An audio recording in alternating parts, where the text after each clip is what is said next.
안녕하십니까, 법원아빠의 김경수 변호사입니다. 오늘은 성범죄 불기소 2탄, 오늘은 강제추행입니다. 잠실에서 있었던 강제추행 사건입니다. 이 사건의 의뢰인은 지금 현재 출국하셨습니다. 이 사건, 가해자와 피해자가 오랫동안 알고 지낸 친구 사이였습니다. 성범죄의 사실 대다수는 제3자, 전혀 모르는 제3자에 의해서 발생되는 경우보다 면식범인 경우가 대다수입니다, 여러분. 어쨌든 이 사건도 지인 사이에 벌어진 사건이었죠. 우리가 불기소를 받았는데 제가 누누이 말하지만 본인이 잘못한 게 맞다면 처벌받으셔야 합니다. 근데 이 사건도 매우 억울한 경우였어요.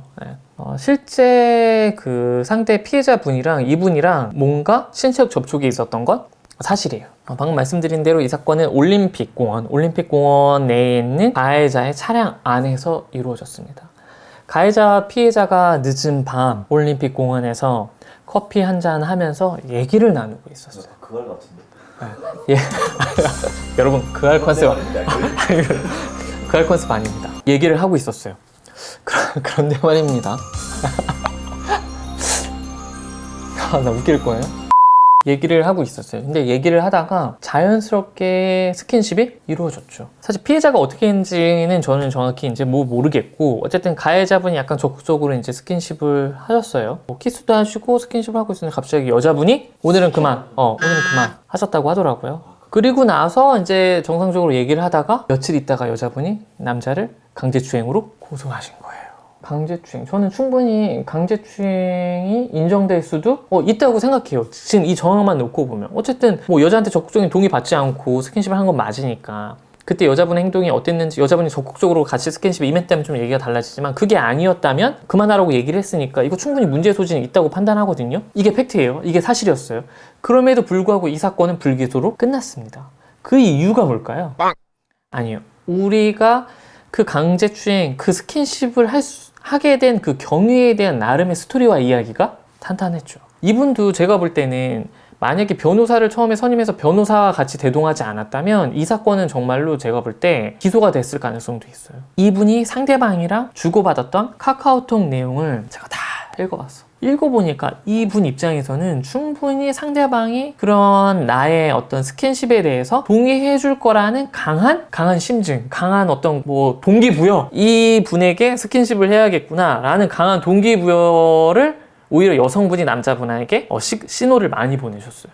그래서 첫 조사를 받으러 갈 때 구체적인 문구들은 제가 지금은 기억이 안 나는데, 그 여성분이 남자분한테 굉장히 적나라하게 너 이렇게 하고 싶다, 내가 굉장히 수위 높은 그런 단어들을 많이 사용하시면서 남자분한테 먼저 그런 것들을 어필을 되게 많이 하시더라고요. 이분들이 올림픽 공원에서 만나기로 했을 때도 이 여자분이 먼저 이 만나기로 약속을 정하기 며칠 전부터 이 여자분이 남자한테 보낸 메시지들을 읽어보면은 굉장히 너를 만나서 내가 뭔가 하고 싶어 라는 게 굉장히 많이 느껴질 정도로 그런 문구들을 많이 보내셨더라고. 그래서 남자분 입장에서는 아마 당연히 여자가 그런 걸 원하는 줄 알고 이제 스킨십을 하셨던 것 같아요. 근데 원하는 줄 알고 스킨십을 했는데 여자분이 갑자기 싫다고 하니까 남자분도 당황스러우셨겠죠. 범죄라고 하는 거는 그 범죄 혐의가 인정될 수 있는 구속 요건이 충족되어야 되는데, 그 충족되는 것 중에 주된 요소 중에 주관적 구속 요건 중에 하나가 뭐예요? 맞아요. 이 범죄, 내가 상대방이 원치 않는데 내가 이걸 억지로 하려고 하는 그 고의가 있어야 되는데 이분한테는 그 고의성이 없었던 거죠. 그렇죠. 그래서 이 사건에서는 조사받으러 갈 때 담당수사관한테 그냥 처음부터 얘기를 했어요. 남자분이 여자분 이렇게 만지고 이렇게 한 거 다 맞다. 다 맞아. 근데 뭐가 없었다? 호의가 없었다. 그럼 담당수사관이 묻겠죠. 아니 무슨 다 해놓고 여자가 원치 않는데, 그럼 그게 원치 않으면 그게 문제가 되는 거죠. 어떻게 그걸 고의성이 없다고 얘기하느냐. 그때 이제 미리 다 의견서 해갖고 이제 캡처 떠놓은 그 카카오톡을 딱 밀면서, 수사관님은 이 카카오톡 내용을 상대방한테 받았을 때 다음날 가서 내가 키스 정도 또는 일정 정도 수위의 스킨십은 해도 된다라고 생각하지 않으시겠습니까? 라고 했을 때 그거를 보고 아니라고 대답할 사람은 거의 없어요. 결국에는 뭔가를 판단할 때는 개인이 아니라 사회 일반인의 평균 시각으로 봐야 돼요. 근데 그 카카오톡 내용은 여자가 됐든 남자가 됐든 성별을 바꿔서 누가 보더라도 상대방이 일정 정도의 스킨십을 원한다고 느껴질 수 있을 만큼의 내용들이었어. 그 내용이 막 3개월, 6개월 전도 아니고 만나기 바로 직전. 담당 수사관은 근데 이렇게 생각할 수 있어요. 그러니까 이 여자분이 이런 문자를 보냈다 하더라도 당시 현장에서는 여자분은 원치 않았을 수 있어요. 근데 아까 제가 뭐라고 말했어요? 그 행위 자체를 우리가 부인하는 게 아니잖아. 뭘 부인한다고 했죠? 고의성. 범죄에 대한 고의성이에요. 이 남자분은 상대방이 원치 않는 걸 처음부터 알았다면 그 행위를 하지 않았을 거예요. 그 얘기를 집중적으로 담당 수사관이랑 많이 했죠. 그래서 결과적으로는 이 사건은 불기소 처분을 받았습니다. 제가 이렇게 단순하게 얘기했지만 수사기간은 엄청 길었어요. 그리고 한 번 조사로 끝난 게 아니라 이 사건도 2차례 조사받고 대질도 하고, 범죄라고 하는 거는 결국에는 아까 말씀드린 것처럼 몇 가지 구성 요건에다가 그 범죄 행위가 되기 위한 갖춰야 될 것들이 있는데, 그것이 갖추지 않았음에도 불구하고 처벌하는 것은 또 타당하지 않거든요.